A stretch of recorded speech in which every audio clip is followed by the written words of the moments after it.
네, 안녕하십니까. 오늘은 저 2027학년도 인천 글로벌 캠퍼스 입학 설명회에 참석해 주신 학부모님, 학생 여러분, 진심으로 감사드립니다. 오늘 설명회는 단순히 대학 소개가 아니고요. 2027학년도의 입시 환경에서의 인천 글로벌 캠퍼스가 어떤 의미를 가지는지, 그리고 어떤 학생들이 전략적으로 선택을 하는지를 중점적으로 말씀드리겠습니다. 설명회는 네 가지 순서로 진행이 되겠고요. 첫 번째, 왜 인천 글로벌 캠퍼스인지, 두 번째, 대학별 특징과 전공 구조, 세 번째, 2027학년도의 핵심 변화, 네 번째, 졸업 이후에 실제 진학 아웃풋과 진로 아웃풋에 대해서 설명드리도록 하겠습니다. 첫 번째, 왜 지금 인천 글로벌 캠퍼스에 대해서 말씀드리냐고 하면요. 최근에 저희가 이제 상담을 하다 보면은 가장 많이 듣는 질문이 있습니다.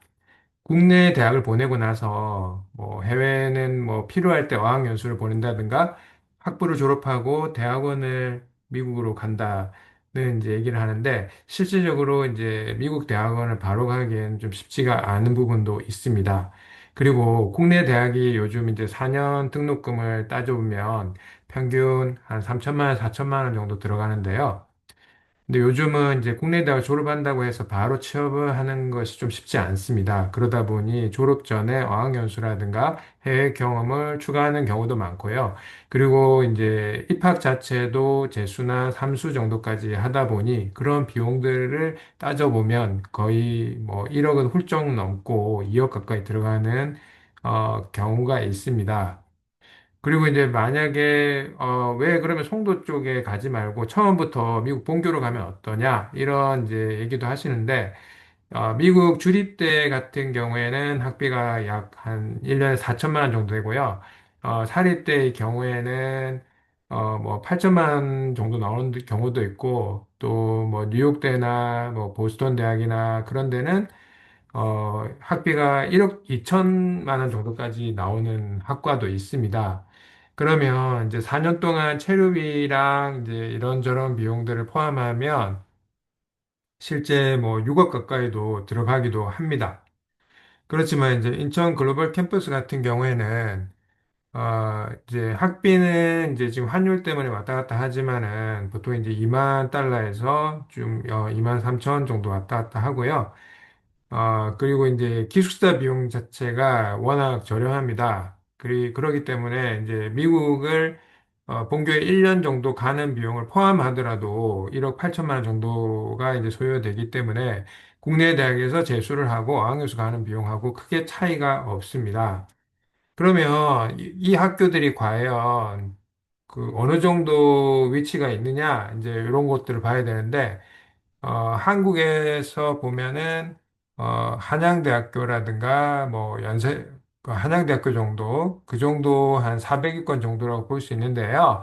여기 랭킹은 또 이제 그 국내에서 생각하는 인식하고는 조금 차이 냈을 수 있고요. 미국 내 인식하고는 좀 차이 냈을 수 있는데, 이제 그러면 이제 여기가 분교 아니냐. 그렇지만 이제 그런 부분들에 대해서 이제 걱정을 많이 하시는데 실제 이제 뭐 코리아나 송도나 아시아 캠퍼스라는 내용은 졸업장 어디에도 표기가 되지가 않고요.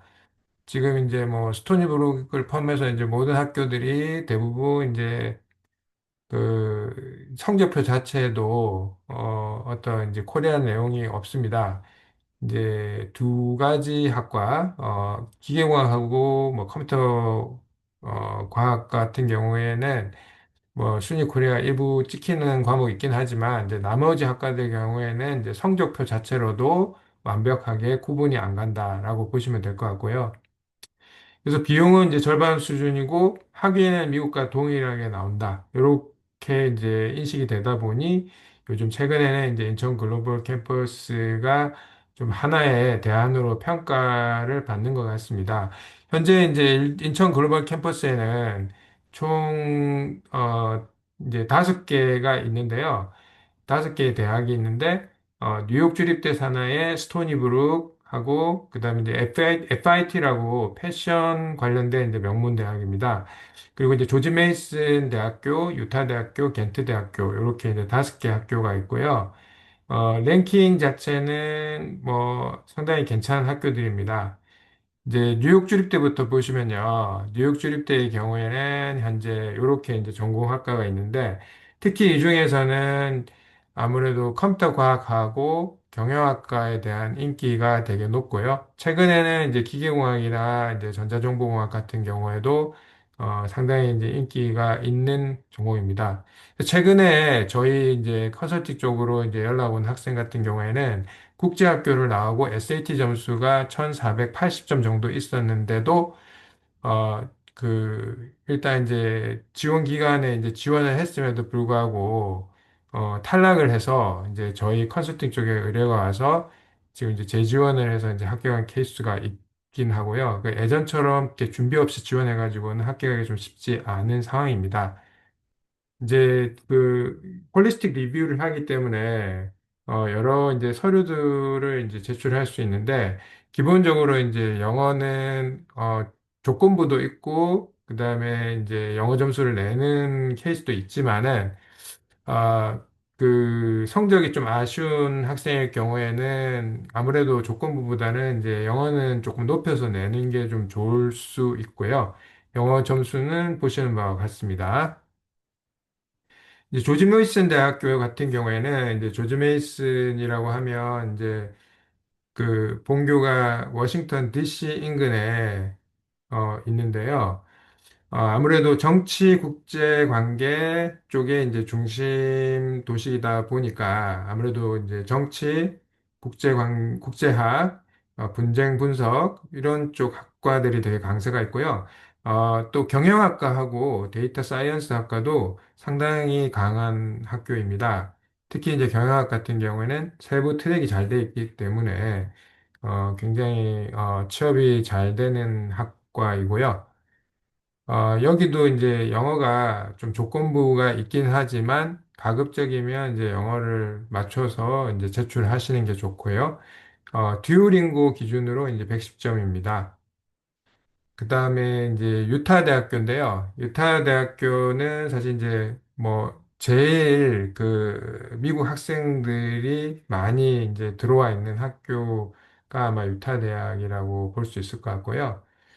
듀오링고는 이제 최근에 이제 110점으로 올렸습니다. 그래서 이제 지금 뉴욕 주립대를 제외하고는 기본적으로 이제 110점이 이제 레귤러 입학이라고 보여지고요.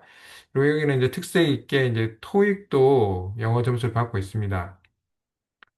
그리고 이제 유타 대학교 같은 경우에는 미국 서부의 테크밸리 쪽이랑 좀 가깝게 있다 보니까 보통 이제 1학년에서 4학년까지 있을 수가 있는데, 미국을 좀 일찍 가는 것도 가능하고요. 스템 계열인 경우에는 이제 공학 계열이다. 이렇게 되면, 3학년 2학기부터 한 3개학기 정도를 미국에서 있으면서 졸업 후에 OTP까지 받아서 이제 나가는 방식으로 이제 되어 있다 보니, 아무래도 이제 미국 쪽 정착하는 곳에 많은 지원을 해주는 학교가 아닌가라고 이제 보여지고요. 그리고 이제 마지막으로 이제 켄트 대학교가 있는데 켄트 대학은 이제 보통 이제 생명과학 계열이 우리나라에서 지금 입학하기가 좀 어려운 인기 전공입니다. 그러다 보니 이제 이과에서 뭐 메디컬 계열이나 분자생명 쪽에 관심 있는 학생들이 켄트 대학 쪽으로 많이 하고 있고요. 그리고 이제 여기는 이제 입학 시험 제도가 있다 보니까 다른 이제 점수가 좀 모자라고 하면 수학이나 화학을 입학 시험을 통과를 하게 되면 이제 합격할 수 있는 그런 방식으로 되어 있고 대학원 진학률이 굉장히 높고요. 대학원을 통했을 때 어떤 이제 바이오 기업 쪽에 취업을 상당히 요즘 잘 하고 있습니다. 아까 이제 말씀드렸다시피, 그러면 이제 여기 학생들의 졸업했을 때 아웃풋이 어떻게 되느냐 봤을 때, 졸업했을 때 아웃풋이 거의 이제 스카이급이다 라고 보여질 수 있는데요. 여기 이제, 한 개 학교, 한국 뉴욕 주립대 케이스를 이제 들고 왔는데, 보시면 이제 기계공학과 사례거든요. 이제 자대 대학원도 가지만 코넬 대학원이라든가 노스웨스턴이라든가 국내에 있는 스카이 대학원들도 많이 진학을 하고 있고요. 그래서 이제 상위권 대학으로 상당히 많이 진학하고 있습니다. 그리고 이제 기업들도 보면 국내외를 아울러 대기업에 많이 취업을 하고 있는 상황입니다. 그래서 이제 그 나머지 이제 유타와 조지 메이슨도 비슷하고 이제 조지 메이슨 같은 경우에는 이제 국제기구 쪽에도 이제 진출 많이 하고 있고요. 여기도 이제 경영 계열이 좀 강하다 보니까 뭐 KPMG나 EY 같은 경영 관련된 컨설팅 회사에도 많이 취업을 하고 있습니다. 켄트대 같은 경우에는 이제 보시는 바와 같이 이제 유럽 쪽에 있는 명문 대학원에 진출하는 경우도 많고요. 국내에 있는 스카이 대학원이나 카이스트 대학원에도 많이 가고 있습니다. 졸업 후에는 연구직으로서 이제 바이오로직스라든가 뭐 시젠이라든가 이런 이제 바이오 관련된 기업들이나 한국화학연구소 같은 국책 연구기관들에도 많이 이제 취업을 하고 있습니다. 그래서 이제 저희가 이런 이제 부분들이 많이 이제 알려지다 보니까 요즘은 이제 지원할 학생들의 스펙 자체가 굉장히 높습니다. 그래서 이제 예년 같았으면 이제 수월하게 합격한 케이스도 또 요즘은 이제 좀 어렵고 그러다 보니까 특히 이제 2027학년 같은 경우에는 이제 입시 제도가 많이 바뀝니다. 그러다 보니 올해에서도 그런 유형이 나왔는데, 하향 안정 지원을 많이 하다 보니 학생들의 이제 추가 합격이 많이 돌지 않는 케이스가 발생했습니다. 그래서 올해 같은 경우에도 국내 입시가 굉장히 어려워질 것으로 예상되기 때문에 송도 글로벌 캠퍼스에 대해서 지원을 꼭 해보시고 이제 여기에서 안전을 하나 걸어 놓으면 국내 입시를 할 때 굉장히 상향으로 지원하는 것이 가능합니다. 그래서 이제 올해 케이스에도 실제 이런 이제 송도 캠퍼스 같은 경우에는 이제 1임으로 컨설팅을 받으시고 이제 학생이랑 학부모님은 국내에 이제 수시 전형에 좀 더 집중해가지고 좋은 결과를 얻어서 이제 국내에 이제 뭐 스카이 서성한 그 학교랑 송도 간에 이제 선택을 해서 진학할 수 있었던 그런 좋은 케이스들도 많이 있었습니다. 그리고 이제 굉장히 높기 때문에 이제 많이, 이게 어렵지 않냐, 이렇게 생각하는데, 또 이제 어떤 케이스가 있냐면, 고등학교 때 그렇게 내신이 좋지 않았던 케이스도 합격을 했던 케이스들이 있습니다. 예, 그런 부분들은 글로리 컨설팅에 문의를 해주시면 상세하게 어떻게 해서 진행할 수 있었는지에 대해서 상세하게 설명해 드리도록 하겠습니다. 그래서 꼭 한번 송도 글로벌 캠퍼스를 옵션을 고려해 보시고 매년과 다르기 때문에 지금은 입학하기가 좀 만만치 않습니다. 그렇기 때문에 좀 더 철저한 준비가 필요하고 그런 부분은 글로리 컨설팅에서 도와드릴 수 있습니다. 네, 이상으로 오늘 세미나를 마치도록 하겠습니다. 감사합니다.